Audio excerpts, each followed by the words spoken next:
Welcome to Juliet Kitchen with Chef Yasmin. Today's recipe is the most flavorful and very easy to make shrimp soup. It has a deep, rich depth of flavor because of the homemade shrimp stock. I'll start by showing you how to make the easy, flavorful shrimp stock. Before we get started, thank you to all those who have subscribed to my channel thus far, and please do give the video a like.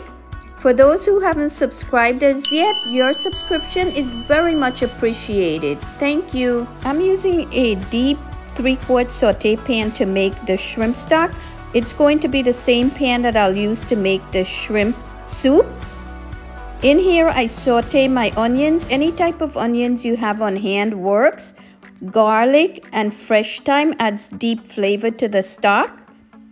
I like to use tomato paste, cooking it long enough to caramelize it, which gives the stock both color and flavor. If your preference is to have a clearer stock, you can certainly leave out the tomato paste, but it does add a really nice flavor.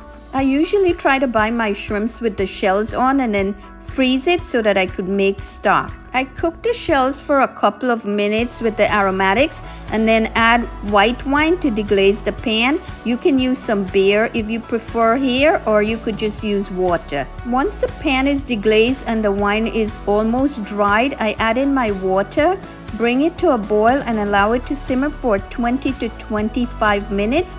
The color is going to become very rich and dark. Get all of the ingredients in the description box below. Strain the stock and discard the shell, and now it's ready to use in any seafood recipe that you're making. The stock can be poured into freezer containers and frozen up to a month if it lasts that long. For the shrimp soup, I'm using jumbo shrimps that are peeled and deveined, but you could use any type of shrimps you prefer, and a simple season of kosher salt and fresh ground black pepper works magic. I have to say, using the jumbo shrimps helps to prevent them from overcooking because of the size. I use the same pot that I made the stock in, saute finely minced shallots for a couple of minutes. No color needed. I'm using the same pan that I cooked the stock in to saute my aromatics. Finely minced shallots, fresh thyme, and garlic works perfectly.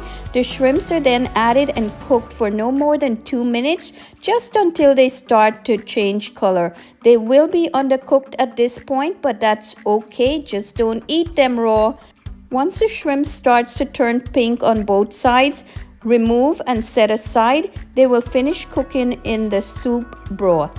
I add in the homemade shrimp stock to the same pan that I cooked the shrimp to get all that flavor. And I'm using half of the stock that I made, but if you're making more shrimps, you can add all of the stock.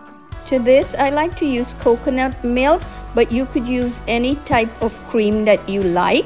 Since I didn't add any salt to the stock, now is a good time for me to add in the salt. Freshly ground black pepper is optional, but it gives it a nice kick. I cook this for a minute or two to marry the flavor. You can also add a touch of fish sauce if you like that flavor. Cook for 1 to 2 minutes until the shrimps are fully cooked through. It smells incredibly delicious in this house. This soup makes for a great appetizer or a light lunch. Top with some fresh cilantro or even scallions or chives work. Wow, look at this. Enjoy! Happy cooking!